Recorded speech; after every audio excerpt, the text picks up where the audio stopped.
Hey, Coach, can you hear us okay? Got you, Ben. All How's right, everybody sweet. doing? We good to go? Yeah, I think we're ready. We'll get things Okay, started with awesome. Brad Biggs, Yeah. Well, unless you have something to say. no, we can get started. I think the biggest thing, and I saw a lot of you guys out there. For us, it was first of all unbelievable weather, which makes everybody super happy, and to get the guys back out there. I thought you could see with the amount of reps that we had, some of the guys being able to understand where their bodies are at as we got more bodies here. Rep wise, it was good, and they start getting into football condition. So we'll have another day and a half here, and then get off into the summer. But I thought the guys um, did a really good job, and there was a lot of alacrity to get back into the building today. And I think when you have that, that's always good. Brad? Hey, Matt. I've got two unrelated questions. First, I wanted to ask about Eddie Goldman. He's a guy we did not see out there today. I'm wondering if you could shed some light on that. Yeah, no, you were right. He wasn't out here, and again, for us, we're out here practicing, and as everybody knows, it's a mandatory mini camp, and he's not here. But we did have a discussion with him yesterday, and obviously I'm going to keep that between us, but we do expect him to be at training camp, rocking and rolling there at training camp. Is that an excused absence? No, this is a mandatory mini camp for us. So I think that just excited about all the guys that are here. Okay. Unrelated to that, saw Jalen Johnson working on the left side, the right side, which is where you guys had him last year. Is that where you guys think you want to keep him, or is that something you'll kind of mess around with? You got a lot of time. Yeah, we'll probably mess around with it a little bit. I know Sean, getting these guys back out here, has some ideas of what he wants to do schematically. And as you all know, we won't get into that right now. But I do think it's a benefit to be able to have guys that can play both sides. And so for us to be able to have that versatility with these players, and Jalen being able to do that and do different things, I think Sean will do what's best for really the entire defense. Jeff Dickerson? Hey, Matt. Just two quick questions on two players, please. First, just Robert Quinn. Kind of where is he at with everything? I know he was present today, but not participating. Kind of what's your plan for him here as we head to the training camp portion? Yeah, Jeff. So Robert just has a little lower back that we're just trying not to mess with too much. So with where he's at, we want to make sure that we, in these camps, there's so much, making sure there's probably more conservativeness with us, with a lot of players in these camps, making sure we're in a good place, especially when you don't see a lot of these guys and it's the first time you're seeing them for a while. So he does have a little lower back, but we're probably more conservative on that than anything. And then having Allen Robinson back, first time back at the team this offseason, what was that like for you? Yeah, it was really good. You guys know that I have a really good relationship with A-Rob, and anytime you have that quality of player that shows back up and gets out here in the huddle, and just that experience and that he brings, and he just has such a quiet, calm, and confidence to him that you could see the guys out there throwing him the football and the things he's doing. I mean, he just slides right on in. And the one sneaky thing about A-Rob that I think is pretty cool is that number one, even if he's not here, he's working his tail off. But number two, man, he's always in great shape. And we noticed that today. Jason Leisure? Matt, when you have examined the offensive struggles and what you want to do to fix those, we've seen the personnel change a lot. But what will change about you? How do you think you will be a different coach this season? Yeah, Jason, I'll make sure that schematically I'm putting our guys in the right position, working off of their strengths and what they do well. I think every year is a little bit different, but you want to create an identity as fast as you can. With the players that we have, you're right. We do have a little different personnel this year in certain areas. So we want to make sure that we're putting those guys in the right position to succeed. And then when you have guys that play fast, which is what we're trying to get at right now, then it's a matter of making sure you try to do your best to call the best plays at the right time. And then there's a lot of times too, Jason, where there'll be an average play call that the players make look good. And I think that's just for us right now, really just trying to digest what this offense is all about. We do have a lot of new players, so we just want to make sure that these guys digest it as best as they can. Mark Potash. Hey, Matt, first of all, is Eddie Goldman's status for training camp in doubt at this point, or are you certain that he will be once he gets over whatever he's dealing with now? Yeah, no, I don't think it's in doubt, Mark. I really feel confident that he's going to be here. And so that's, you know, obviously when somebody's not in mini camp, that's probably what a lot of people will think and start wondering, you know, what the deal is. And that's natural and okay and normal, but we fully expect him to be there. And again, I'm just super pumped about all the guys that are here right now and just where they're at. And real quick on Justin Fields was, anything he does is going to get hyped. But was there anything you saw from your vantage point, even in like the first minicamp practice, that either excited you or was notable, or just in general, what did you see from him today? No, there was nothing in particular today for Justin, I thought. And again, I haven't watched the tape yet. We just came right in from practice. So once I'm able to watch that tape and see some of the growth, what I try to do in practice is listen to the play calls. Is he getting the play calls rhythmically into the players? And that's kind of what we're working on right now. If we were to pull any one of you guys off of this and get you in the huddle and tell you to call a play, you're going to call the play and you're probably just going to read the words as fast as you can, but not really speak to the players. And that's what we're working on right now, is rhythmically speaking the play to the players and slowing him down a little bit in the huddle. And so, again, you won't see that on tape, but I'm able to hear it and see it. And so we're just kind of focusing on that part right now with him. Adam Johns. Hey, Matt, two questions for you. To go back to Eddie real quick. When you have that discussion with him and he relays his concerns, is this absence kind of related to him opting out in the pandemic? I don't know. I can't say, Adam, that I know that. We had a discussion as far as just from me talking to Ryan and just kind of knowing everything that's going on and talking to his coaches, and didn't get into a whole lot of details, and that's okay. I mean, the way I look at it, honestly, is this is where we're at right now. The guys that show up are the guys that are here. And then it's like the same thing when we get into training camp. That'll speak volumes as to where guys are at as well. So do we wish he was here? Absolutely, because we think he's a hell of a player. And he has been out a whole year, so I can't specifically tell you that I know that for sure. Okay, and then on the field today, I think we saw Andy hit Marquise Goodwin deep a couple times today. I mean, we couldn't see too well from where we were, but that seemed to happen. I'm just curious about Goodwin's place in the offense and the speed he could bring, maybe in terms of stretching the field and what you're seeing already so far this summer.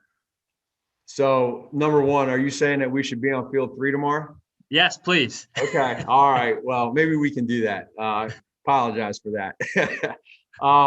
And number 2, you did see it right. So I thought it was definitely an element that we have when you see some of the guys out there rolling with the speed.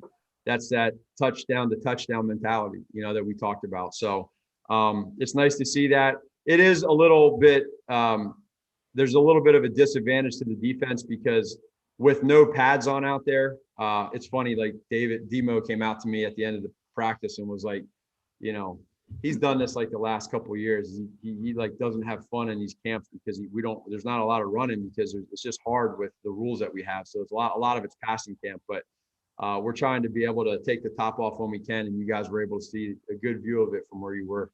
We'll get that switch for you, Adam. Thanks, Matt. Yep. Dane Weeder. Matt, I'm going to request field 3 and a spot in the viewing suite upstairs, if that's possible tomorrow. Yeah. Maybe we can talk to Faber and make that happen. Catered too. That'd be great. We had a chance to talk to Jimmy Graham earlier today, and he said he was kind of going through his thought process at the end of last season, figuring out how much he had left and what he wanted to do. I'm curious, from your vantage point, what tells you that he's got a lot to give to this offense in 2021? Then I got a quick follow-up after that. Okay. No, well, Jimmy, so a couple of things. Number one, going into last year, I didn't know him as well. I mean, obviously Ryan knew him really well, the person.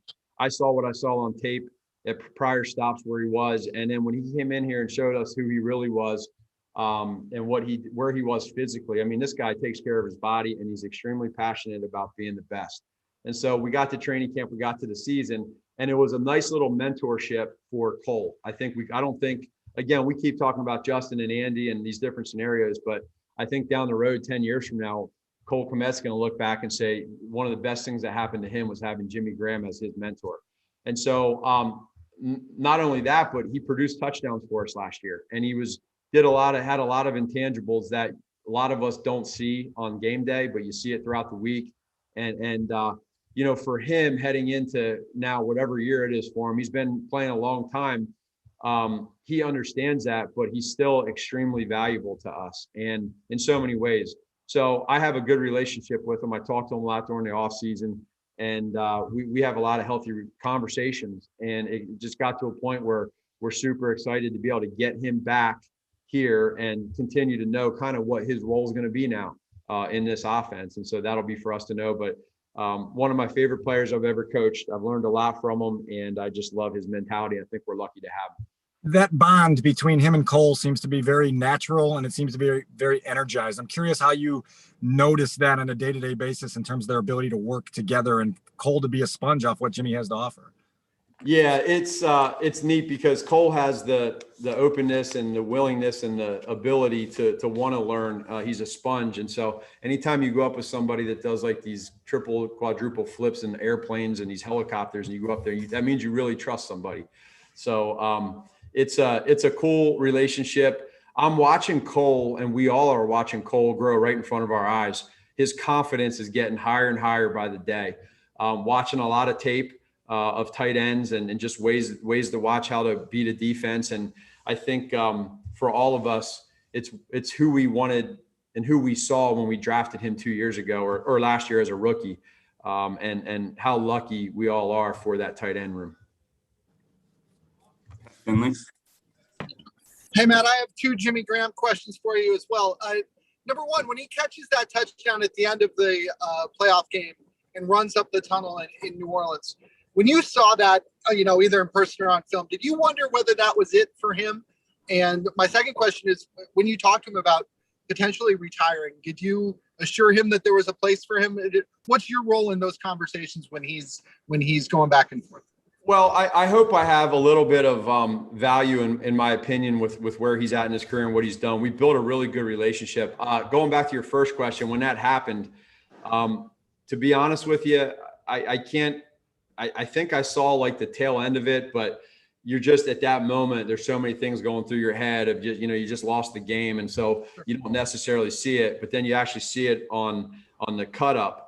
And that's when you're like, wow, he literally just caught that. And you talk about a walk-off. He caught, we lost the game, but man, him going out with the airplane, that would be pretty crazy for him flying helicopters and planes and scoring a touchdown at the end of the game last play. So it would have been really cool if we would have won, but we didn't. So I think for him, just the discussions that we talk about, and it's not always about football, is I think, when I talked to Jimmy last year, when we were going through this free agent process, I just think it's important that everybody on this call understands one thing. Jimmy's done a lot of things individually, right? He's scored a lot of touchdowns. He's been playing with a lot of great quarterbacks. He's been in great offenses. He's done a lot of stuff. He's won a lot of games.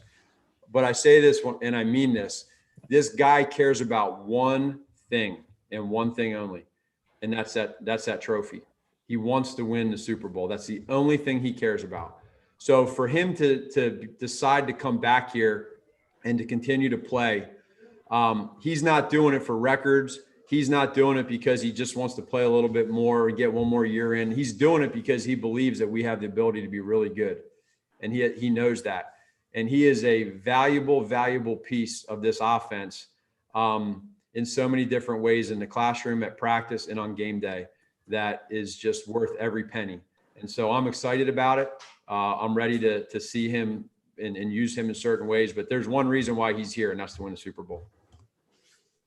We got time for two more. We're going to go Colleen Kane and Mark Silverman. Colleen?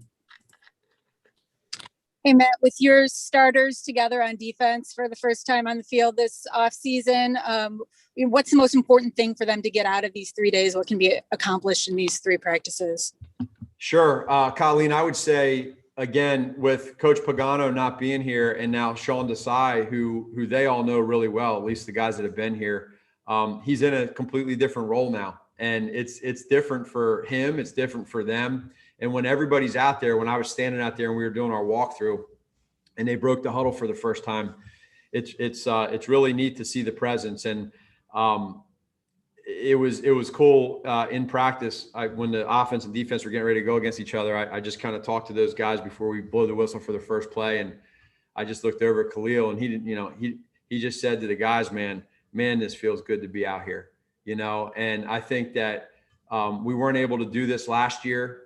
Defensively, we have a veteran defense of some guys that are ready to do great things, but they know that there can be zero complacency. And that's what we're talking about in these team meetings is you can't be complacent. So this defense under Sean, we're going to have specific looks. So, it's easy to say 2018 when we broke a lot of, records and had a great defense and had all these numbers. In 2019, 2020, we didn't have quite the numbers, but we had a good defense. But 2021 is going to be about Coach Desai and this defense for this year. And so I think today was day one of that. And, you got a bunch of different personalities and leaders, and I'm excited to see what happens as we get into training camp and into the preseason and the season. Mark? Hey, Coach. Thank you for taking my question. Hope the family's well. I've got a follow-up question for you after this as well. Been wanting to know, did anyone in the organization ever promise Andy Dalton that he would be the starting quarterback on opening day of the regular season? No, Mark, I'd say promises are, as we all know, promises can get pretty crazy. But what we told Andy is that he's our starter and he knows that. And that's what Justin knows. That's what Nick knows, the rest of our coaches. And we tell these guys knowing that there's got to be a start, right? So that's where we're at. And now they go ahead and all 3 of them are going to be the best quarterback they can be. And then that gets into that plan, this plan that we keep talking about. And it takes a little bit of time.